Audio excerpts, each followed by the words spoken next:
Hey you guys, I thought I would get started with, where's the camera on this thing? With a video at least, because there's a lot of material to cover, in case your memories don't serve you. That's JJ, don't mind him. Okay, so the first thing that's really important to do when you get here is just hurry up and feed. They get pretty upset when they're waiting, give themselves gastric ulcers and bullshit like that. So this is the feed room. This is where you're gonna go first. You're gonna find a bucket of pre-made beet pulp right in here. And I just go ahead and I give everybody something. Shut them up. There is there's an opening at every stall. There's no exact size.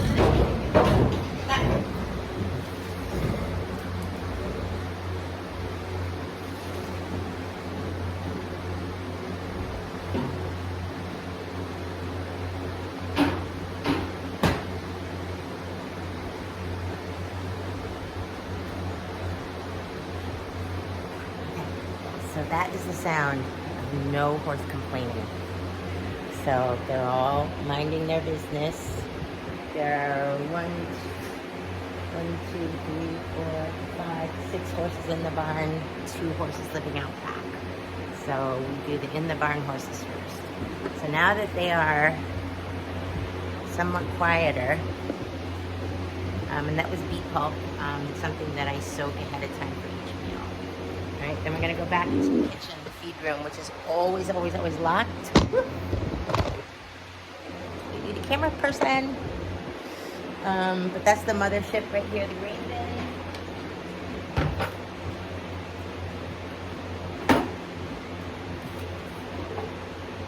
Coffee can is the international measuring unit in most horse barns everywhere. The meals are made up ahead of time for the same reason, so that they're not standing around kicking, biting, pacing, weaving, pissing themselves while they're waiting for me. It's very normal for a horse to have a hearty appetite, particularly when grain tastes so good, I guess. So it's all made up. I'm gonna do the same thing. I'm gonna walk along with each pail and I'm gonna empty it into the horse's feed bucket and they're gonna eat it. Watch this.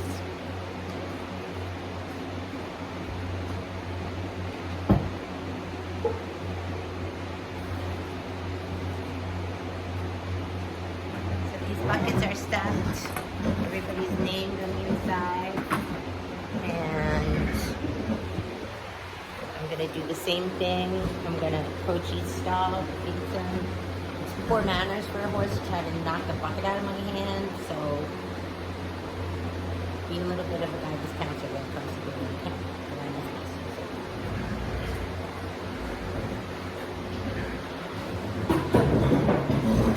Whatever you do, don't prolong this process. It does not work.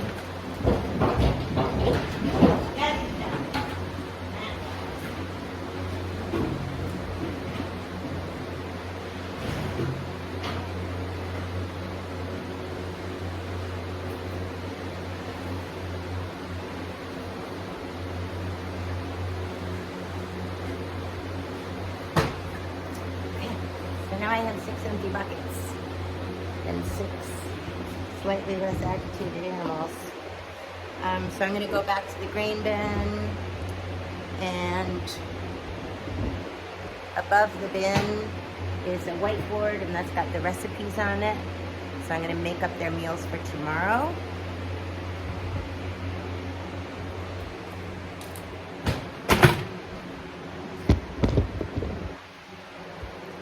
You're going to become experts at reading my handwriting. So you're going to need a fucking Dramamine to watch this thing. Oh my god, it's so hot. Okay. So I put the buckets on the floor. Again, they all have their names on the insides.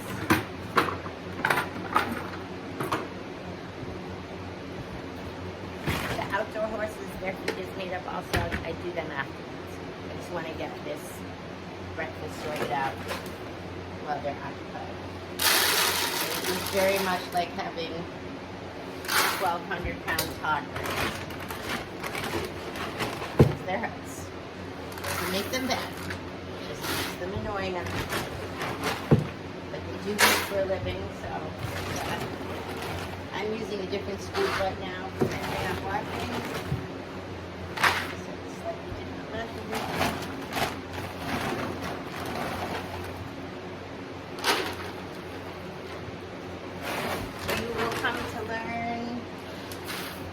The different varieties of food that we have. Some are higher protein, higher fat, lower protein, low carb. So you'll be able to identify that, specify here according to the brand or the variety, and then the back the label. Doesn't trip some people up, but I know you can read, so that'll be good. On this side is a bucket. These are supplements like vitamins and things. On the lid, you'll see that it's written down what every horse gets, AM. So I'm now making a breakfast, so I'm going to put Equiox, these allergy pills, these meds into the breakfast. And then when I'm making up dinner,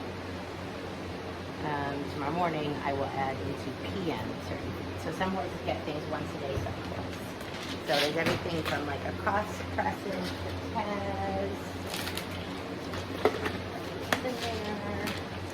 something called Equiox. This is like it's an anti-inflammatory, but it's something that horses can take on a daily basis if it's not out of their stomachs. Vitamin E. Because grass and hay are not as nutritious as we think. One will probably get some allergy pills. Also in the morning feed is a pink pill for a horse called Lakota. It's written down here, but this is pretty important. I mean, they're all important, but this is very important. That horse has a metabolic disorder, so that's critical. There are extras of these. Heard that? There are extras of these. It's called Prashant. And that gets that up. A bit on top. So you do have nice in there. So those are made up for tomorrow. I'm going to stack them up in the order in which the horses are housed. So anybody could come here with a blindfold and just get it right. It is pretty important that this horse gets its food versus somebody else's. So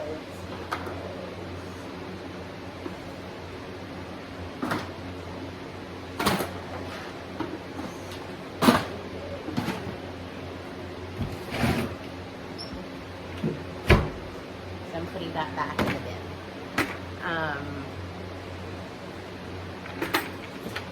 I'm going to go out and grain the Outbacks in a minute. I am not going to take you with me. It's be clumsy. I will, in a minute, go up and provide some hay. That's up these steps into the loft. Just be very careful when you go up and down those. I don't want them to break. It's designed for very short people. I had planned to redo that when I built this place, and I never got around to it. All right, a pretty important component here, said that before, is the watering situation. So this is something I want you to pay close attention to. This black switch or brown switch right here activates the pump. There is no pressure tank in this building because I didn't want it to freeze in winter. So because there is so much water pressure here, like 38 gallons a minute or something is coming out of this well, it's important that the pump only be turned on when you're asking for water. So water pump on, off. Use switch, not handle. So the only time you would open and close this hydrant is, this pump is connected to 3 hydrants on the property. One here, one out back, and one at the shed out there. So the only time that you would close a hydrant is if you're opening water somewhere else.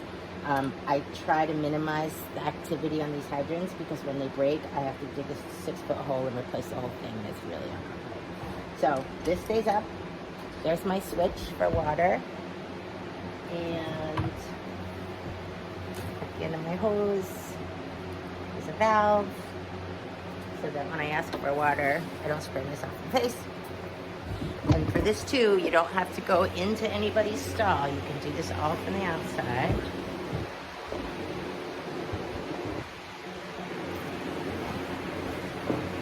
So, hanging inside everybody's stall,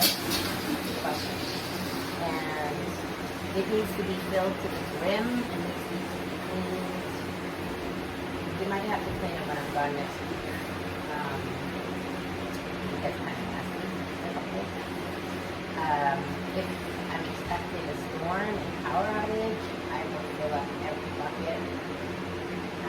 And some extras just in case. Because I'll need 100 gallons a day.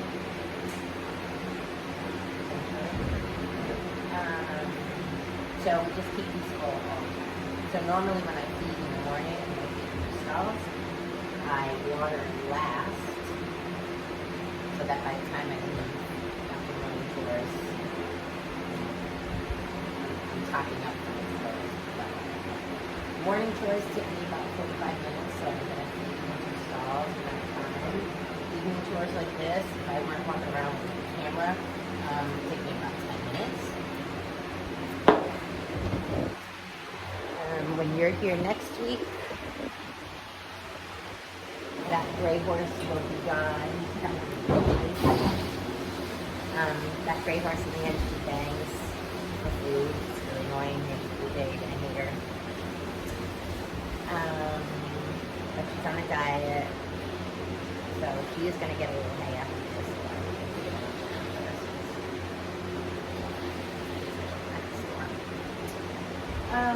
Everybody's got their nameplate on the outside of their door.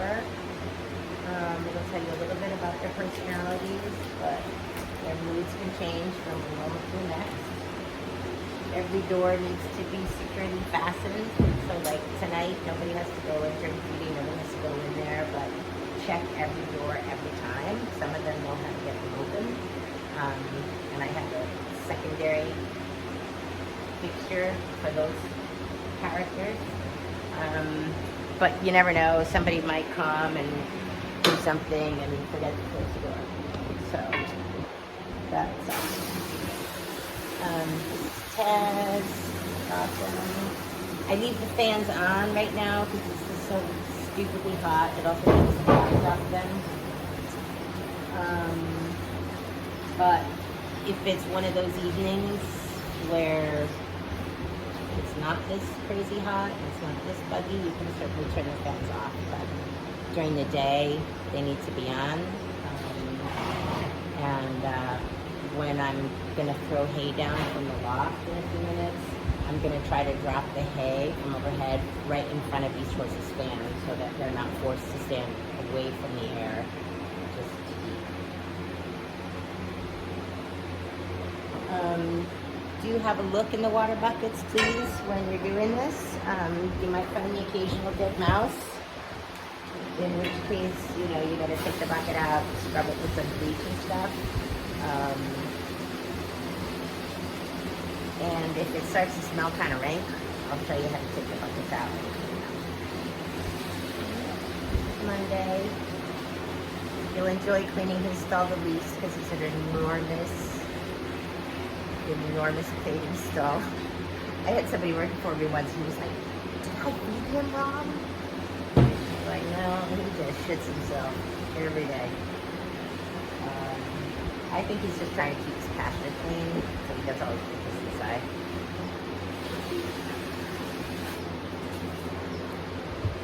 This is BJ. She's the basher. Her bucket is empty. I filled it at 1 o'clock. 7 now. The back door here slides. Open and close. So if we're expecting a storm, I'll close that. If it's a really hot, sunny morning, I'll close that for a couple of hours just to prevent like hot air from coming into the building. The sun comes up on that side.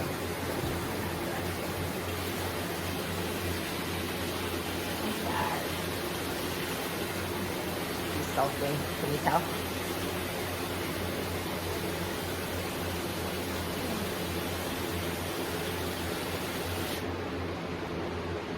The last one in here is this little unholy mat.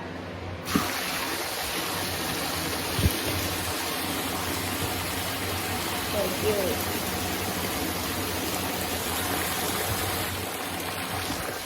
It looks like her back door is sort of half open, so I'm gonna secure that in a few minutes. All of their doors should be locked. The back doors should be locked in their open position, so if the wind blows, it doesn't slam it shut on their hip or their face or something.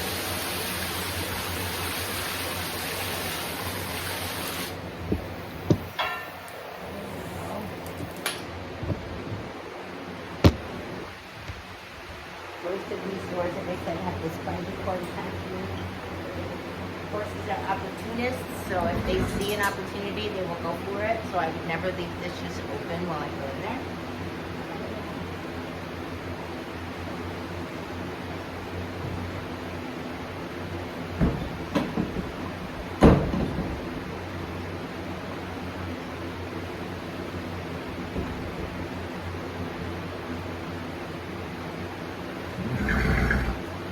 That's what it looks like it needs to be fixed.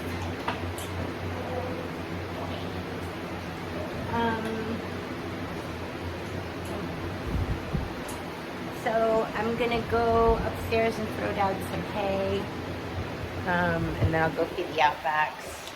I keep the wheelbarrows out back here. They tuck it here. Here's the pitchfork. The wheelbarrow gets emptied at the end of the runway there. Stalls get cleaned every morning. They should all look a little bit like this. They don't need a ton of bedding. They do need some shavings to absorb the wee wee. But bedding is super expensive, so I don't go crazy with it or it just blows out of the building. This stall is empty, so if you notice that it's empty, don't worry.